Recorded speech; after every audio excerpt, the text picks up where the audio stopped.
ఒకప్పటి నాయకులు జై జవాన్, జై కిసాన్ అనేవాళ్ళు. కానీ ఇప్పుడున్న రాజకీయ నాయకులు జవాన్ కానీ, కిసాన్ కానీ చనిపోతే ఆ చావుని కూడా ఒక రాజకీయ లబ్ధి కోసం యూజ్ చేసుకుంటున్నారు. పైగా ఒక బిజినెస్ మ్యాగ్నెట్‌కి స్కామ్ చేసేవాడికి లండన్ పారిపోయేవాడికి దొరికినంత లోన్స్ ఈజీగా ఒక రైతుకు దొరకదు.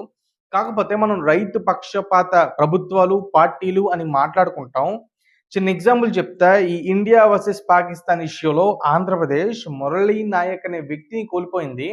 సో, వాళ్ళకి గవర్నమెంట్ జాబ్ కానీ, డబ్బులు కానీ, ల్యాండ్స్ కానీ ఇవన్నీ ఏపీ గవర్నమెంట్ ఎన్ని ఇచ్చినా ఆ లాస్‌ని ఆ ఫ్యామిలీకి కానీ, ఇండియాకి కానీ పూడ్చలేరు. ఆ లాస్ అయితే పోదు.